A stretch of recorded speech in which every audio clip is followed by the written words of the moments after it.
Support comes from BECU, a member-owned credit union putting people over profit, offering financial services and support to the community with access to local financial centers, over 30,000 ATMs, and online resources at becu.org. Federally insured by NCUA. Hey, good morning. It's Patricia Murphy. It's Monday again. This is Seattle Now. 'Tis the season for spider webs. Everywhere, especially thanks to two common spiders found around the Pacific Northwest. We'll learn more about spider season from the Burke Museum's Rod Crawford in a minute. But first, let's get you caught up.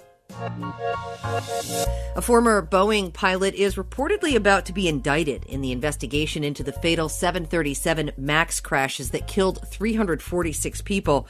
The Wall Street Journal reported the news last week, naming former Boeing pilot Mark Faulkner. The company has already paid a fine and signed a deal with the feds acknowledging criminal misconduct to avoid prosecution.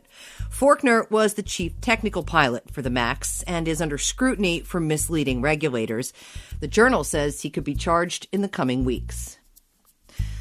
The National Weather Service says the wind and rain that pummeled the region over the weekend should taper off today. The first major storm of the season dumped nearly an inch of rain in the Seattle area and caused tens of thousands of power outages. Even Mount Rainier got a dusting of snow. The rest of the week looks pretty calm, though. Maybe a shower on Wednesday, but otherwise we're back to the regular summer wind down. And speaking of storms, the defending WNBA champs wrapped up the regular season with a win. They'll get a first-round playoff bye and a little extra time for All-Star Breanna Stewart to make it back from a foot injury. And the Seahawks played with a stadium full of 12s for the first time in more than a year and a half yesterday, but lost the home opener to Tennessee in overtime. Not to be a downer, but didn't see a lot of masks in the crowd on TV. That's still the advice for large outdoor events. Rod Crawford of the Burke Museum thinks spiders are misunderstood. And he would know. He's studied them for 50 years. I call myself the curator of arachnids. Rod's job requires him to spend a lot of time in the field, collecting spiders and cataloging them. But that's just one part of his job. Another part is answering questions. Lots and lots of questions. I even get them from people I meet on the bus. I get them from people I meet on field trips.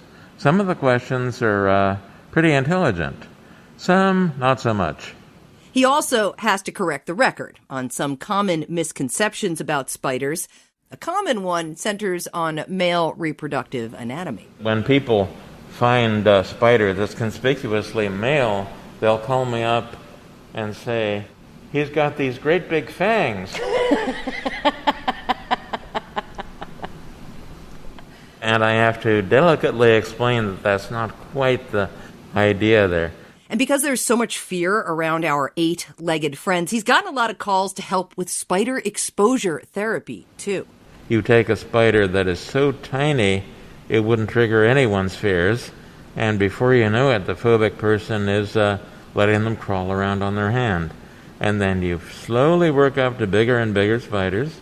Rod has spent so much time with spiders, he hasn't only learned about them, they're also his teachers. Spiders have also taught me a lot about the behavior of flies.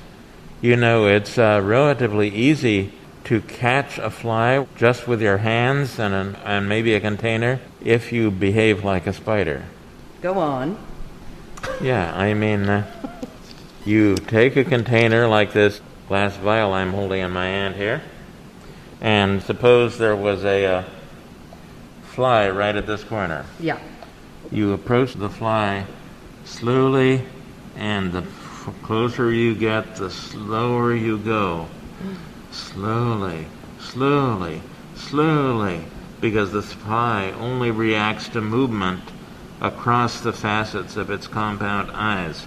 And if their movement does not cross a certain threshold of speed, the fly cannot react, and then when you're close enough, and you got the fly.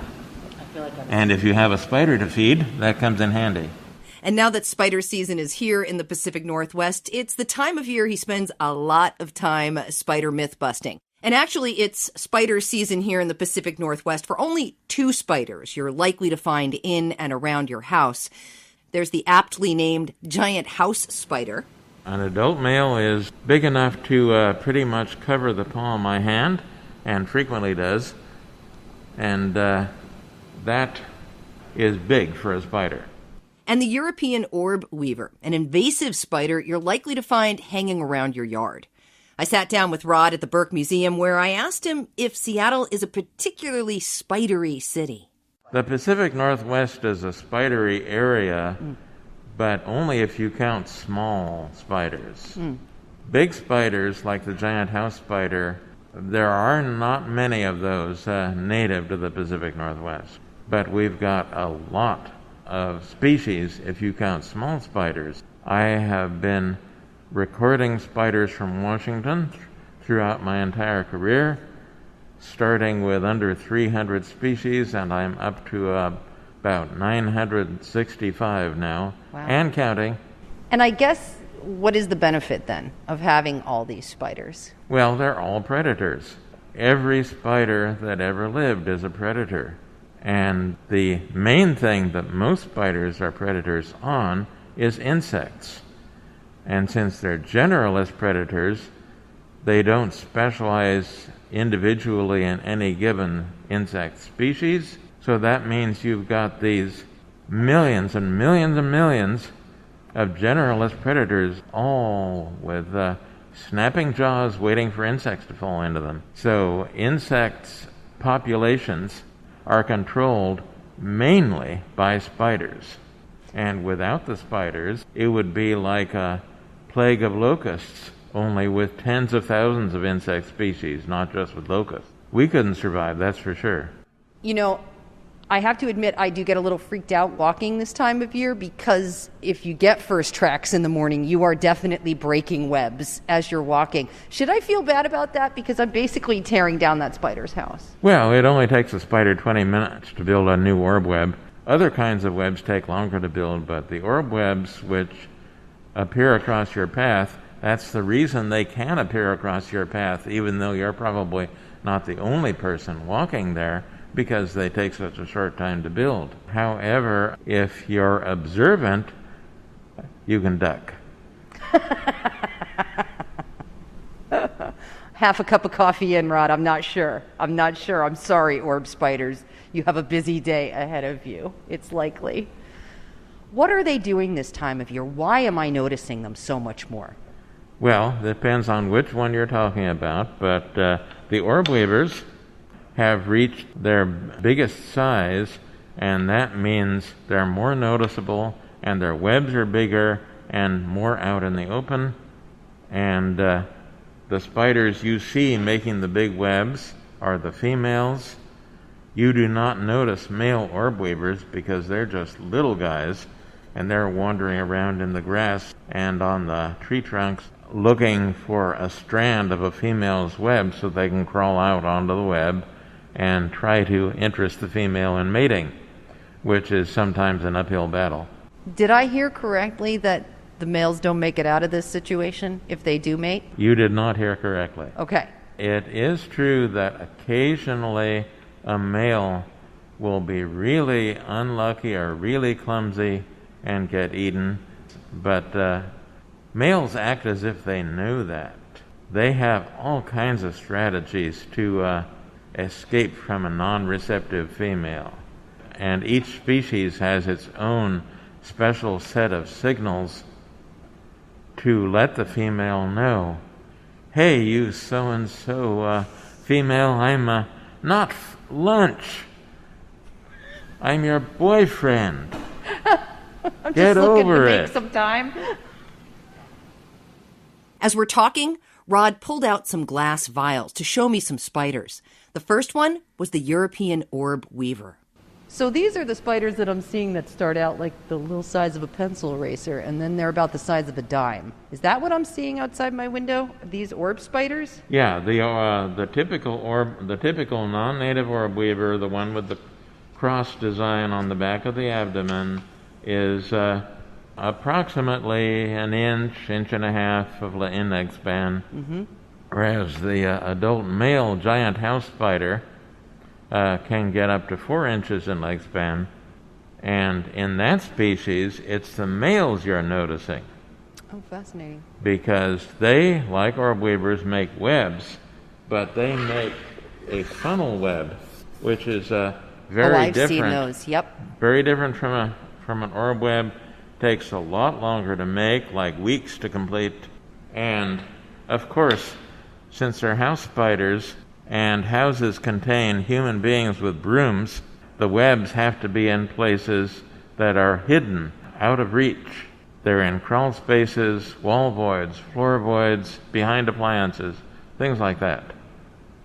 So, during mating season, the males wander around looking for a female's web, just like in the orb weavers, but it's the males you see because they don't know where the heck they're going and they can run across your living room floor. Mature males that you notice are running around looking for mates. Right. They're not looking for you. Right. However, if they're suddenly caught in the light, they might run toward the nearest shadow to hide. I'm glad you brought up whether or not they're looking for me, because I am curious about how spiders see me as a person. I have a paranoia, right, that a spider is crawling on me when I'm sleeping. Are they doing that? No. We don't have any exact statistics on how often spiders visit beds, because it's such a rare event that it's really hard to get exact statistics on such rare events. Of course, if your bed is a foam pad on the basement floor, you might get a few more spiders running across you than if you have a normal bed in a normal bedroom. But in the latter case, you might get no spiders crawling across the bed, or maybe 1 or 2 a year. A spider bite is something that would happen to the average person once or twice in a lifetime.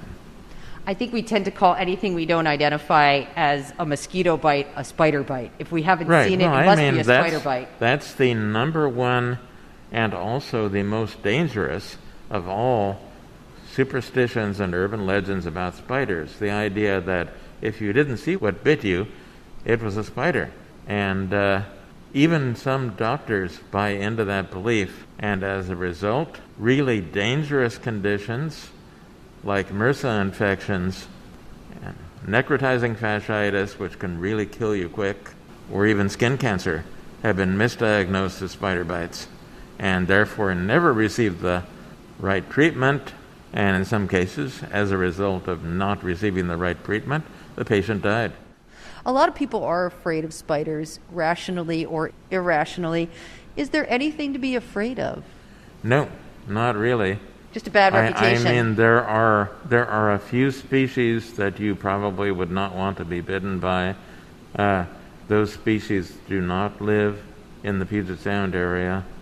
A real spider bite, typically there might be a momentary ouch and then no further effect. I have handled tens of thousands of live spiders personally, which is thousands of times more than the anybody else probably does. And in the course of all of that, I received 3 genuine bites, none of which had more than a momentary effect. What is your favorite thing about spiders? Well, there is no one favorite thing, just as when one is familiar with thousands of species, you can't have one favorite species. But they're endlessly fascinating. Their behavior is amazing. Their structure and classification are complicated enough that we're always finding something new. We're always finding new species, always finding new habitat information. I cannot go out on a field trip without finding something new. And the fact that it's not the world's most popular field means that I can have a monopoly. Job security and a monopoly. Rod Crawford, really good to talk to you. Thank you for sharing your knowledge. You're very welcome. Thanks for listening. Caroline Chamberlain Gomez produced today's show. Our production team is Clare McGrane, Diana Opong, Jenny Cecil Moore, and Jason Pagano. Matt Jorgensen does our theme music. I'm Patricia Murphy. See you tomorrow.